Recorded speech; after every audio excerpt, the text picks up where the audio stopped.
And welcome back. Just for some bonus content, I'm going to be interviewing a current WoW player, a good friend of mine, Arva, and he's here right now. What's up, Arva? Hello, everybody. How's everybody doing today? So, Thanks for having me, Haffel, by the way. yeah, no problem. So, really about World of Warcraft, you've been playing it for a while now, and we've been talking about it.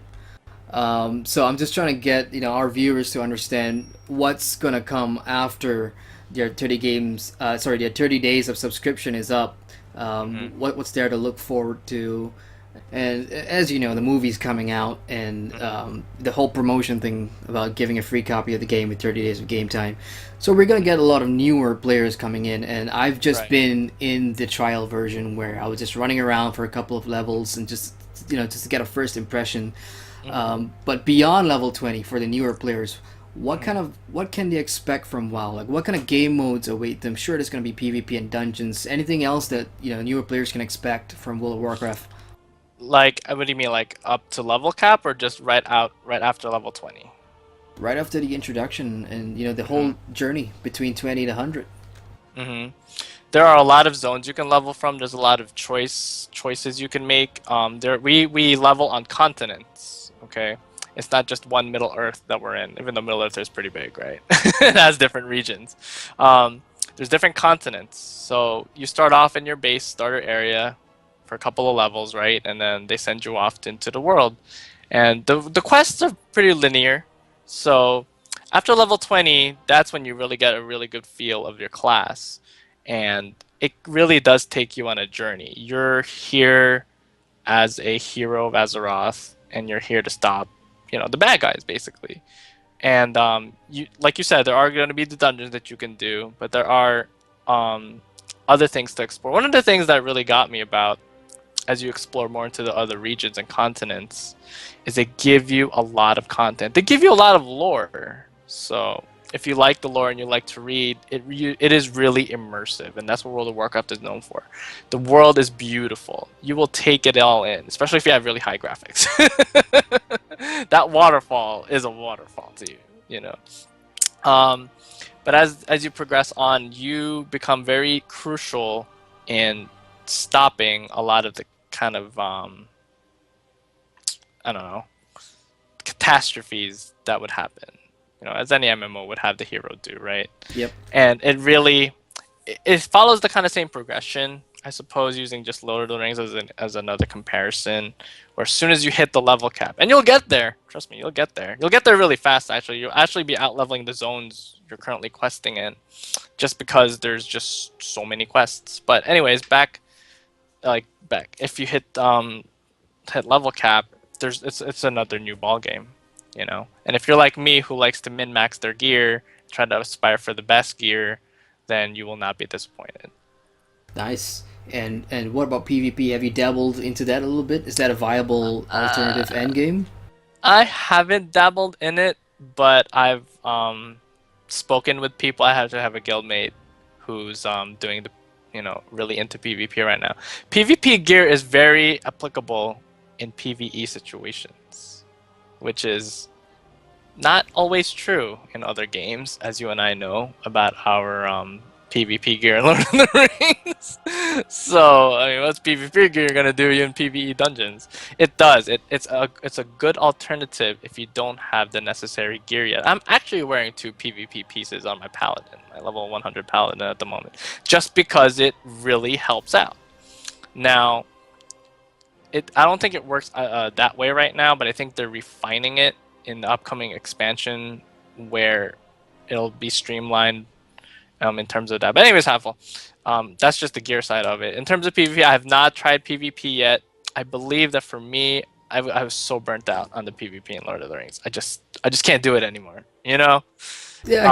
It was more fun when we were there with our group, our our band of raid mates that we went in there and had so much fun with. And I don't have that here, and I really don't care to seek out anything like that, because I believe because we forged so many friendships and alliances, that's what made PvP fun to me. And right Right. now, I'm really more focused on the PvE aspect, because raids are such a crucial thing for this game. They make the raids for World of Warcraft. Agreed. They let you. It's not like you just get, you know, 2 3-mans and a 6-man. As you and I have already talked about it. It's a little bit more than that. You know that one statistic is that they got like 9 raids, I believe, in the last expansion, and that was their lowest number of raids in any of their expansions. Wow. That's insane to us. We barely could get one back in Lord of the Rings days post I don't know, Mines of Moria. Right, and just for the benefit of the viewers, Arv and I, we go way back, playing a couple of MMOs, and Lord of the Rings Online was one of them. So you'll hear that being brought up a lot. Yeah, but back to your point, so raiding and WoW is really the cornerstone for raiding and MMORPGs alongside various other play modes. So I'm just gonna guess that because there's so many servers and there are millions of players compared to the nearest MMO out there, you'd say that the raiding community is thriving. There's lots to do at endgame. There's so many options for newer players to hit the cap and decide what they want to do. They want to focus on PvE or PvE. Exactly. It's up to them what they would like to do. They could definitely get in it. It's not going to be short of that. And then as an added bonus, they're introducing an artifact legendary system. So our heroes, once you get into the expansion, will be gifted with their own artifact weapons. Each class, each specialization of each class, because there are 3 specializations for each class, will get their own unique legendary artifact weapon that will level with you, if that sounds familiar. Oh, it does. That will level with you, and you can upgrade it, and you can design it and customize it with different skins that you earn by doing in-game achievements. And it's going to be specific for your specific specialization. So, for example, I'm just going to give an example right here. The Paladin will have a different artifact weapon depending on his role. If he will be DPS, he'll have one specific one, which I know is the Ashbringer, which is a legendary weapon in this game. I forgot what the other 2 were for the other 2 specs, but yeah, he'll have like a different artifact weapon for each spec. So that's something that they added for I guess just because it's awesome and it's epic. I guess. Nice, and I'm guessing that's like the rarest of the rare in terms of weapons. Yeah, so that's gonna be interesting. I was listening to a couple of YouTubers about this. Like, so there aren't gonna be any more weapon drops. There's not gonna be any barterable weapon things, any gear to buy or earn because you have yours. So that's a little kind of change of the game in a way, right? That's interesting, yeah. So you would only be looting armor, jewelry. We have trinkets, which are like push, like you sometimes they give certain buffs. Sometimes you push them, or there's actual skills to use on unused skills kind of things that we can equip as well. But yeah, those are like the only things we can obviously expect to drop because we already have our weapon, right? So we just have to maybe I need to do more research on the artifact system, but it was like it's kind of like our legendary weapon system in Lord of the Rings where you kill stuff and it levels. For now, don't quote me on that. Right. Okay, I gotta ask something for some of my Malaysian viewers here. So, sure. I saw the Oceanic tab. So would you say the Asian community down here is large? I don't really have an answer for that. We would need to do a bit of research in terms of how many players per country are playing right now. But I know that it's shit ton of gold spenders from China. Oh yeah, I know it's big in Taiwan because Taiwan made a Blizzard sanctioned it was on Twitter actually. Blizzard sanctioned small movie musical based on the World of Warcraft in Cantonese, I believe. Wow. Yeah.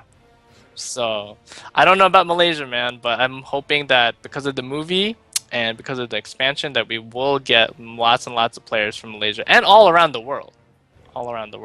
And the movie will just bring up the hype, and I hope that whoever decides to play this game, give it a try.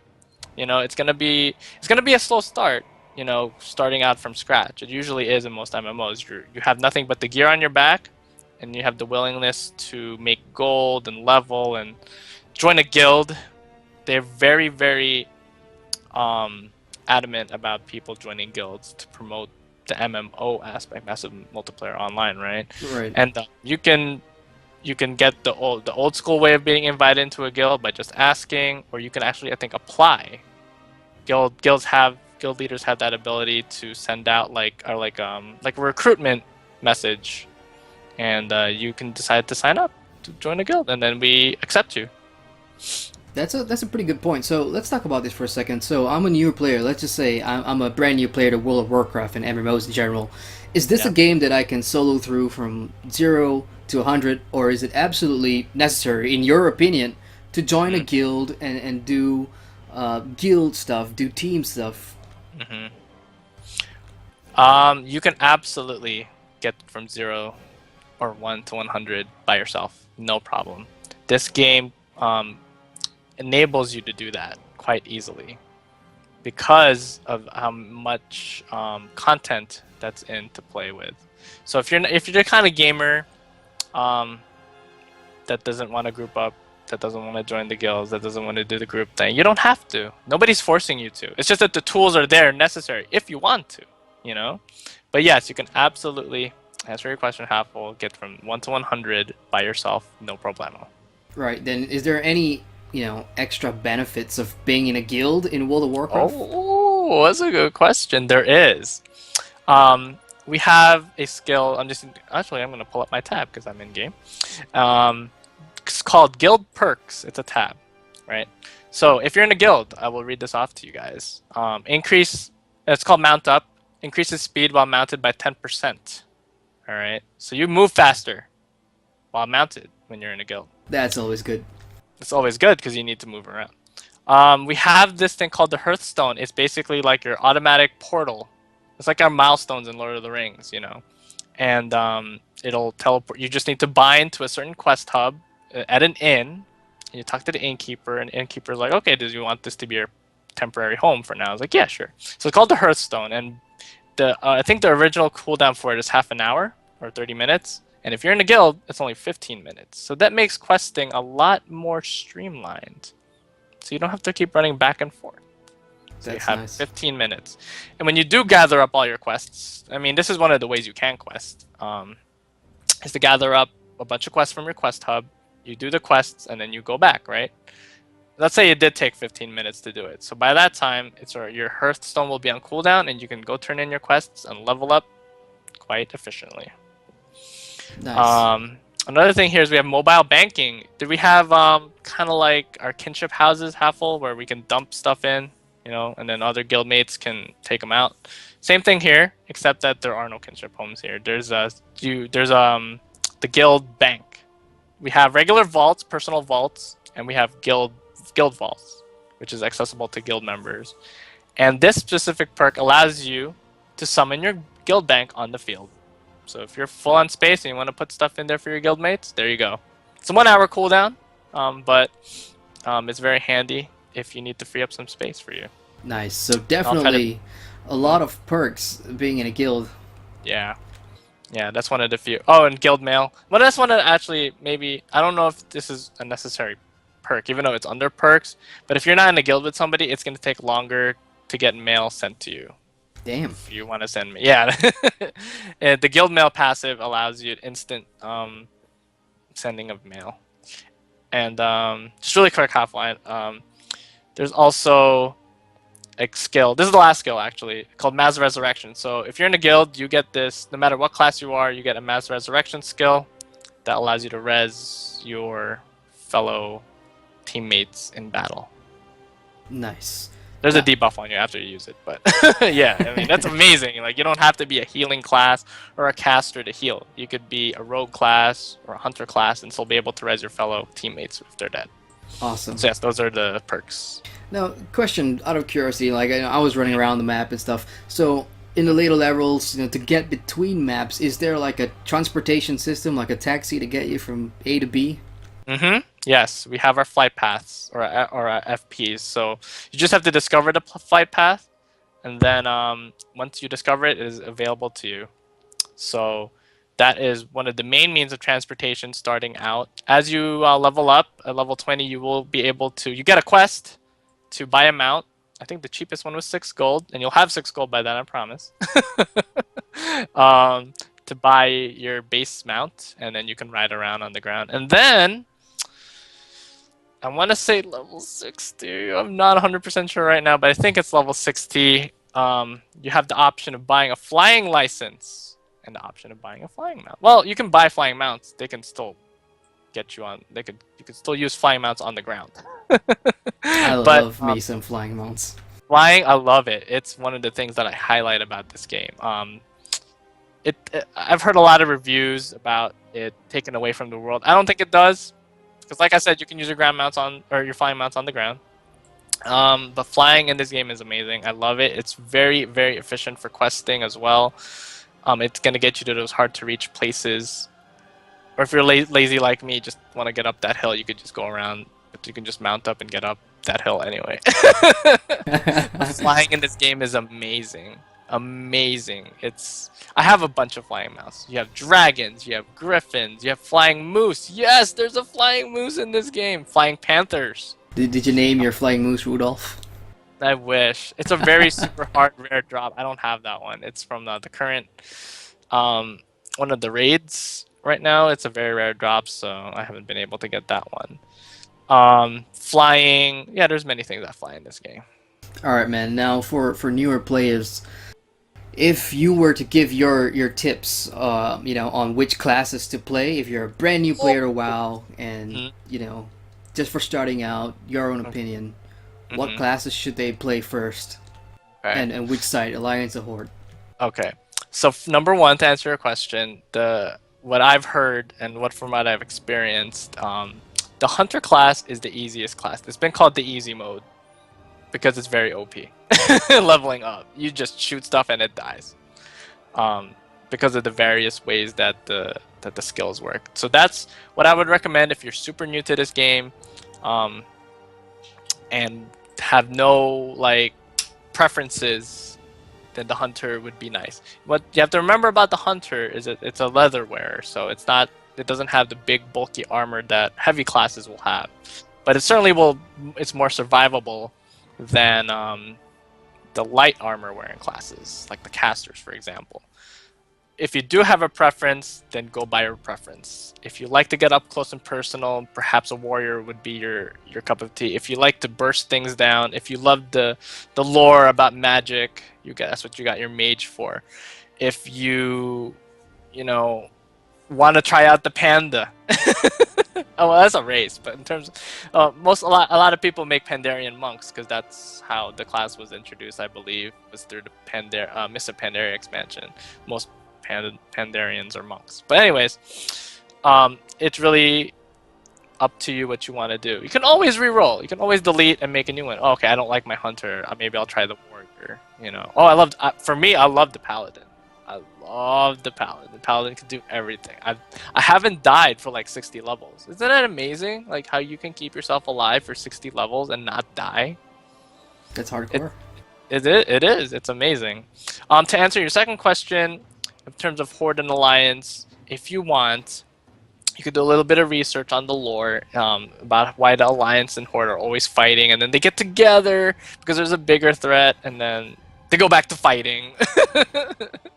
I play on Alliance right now because I like the Alliance, but I will be planning on making Horde characters as well, because that's one of the recommended things. Is if you get a little burnt out on one side and you want to see what the other side's all about, you can. So you're not going to be locked into one alliance per se.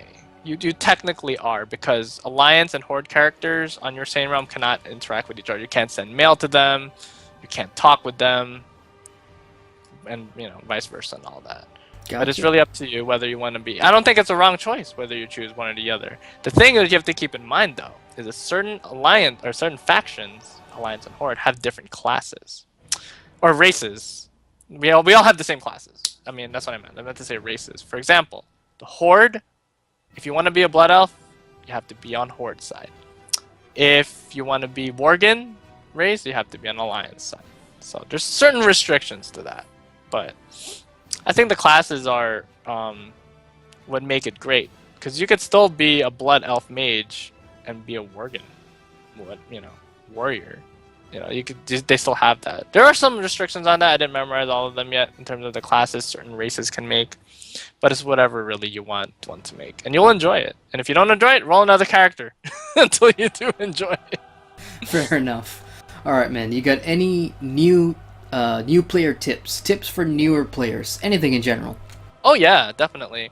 When you're a new player, I suggest picking up professions. I'm not going to get into professions too much, but some professions, the gathering professions, such as mining, herbalism, skinning, those base raw materials you get will sell quite a bit on the auction house. Now, the auction house is the place where you can put your gathered materials and people will buy them from you in exchange for gold.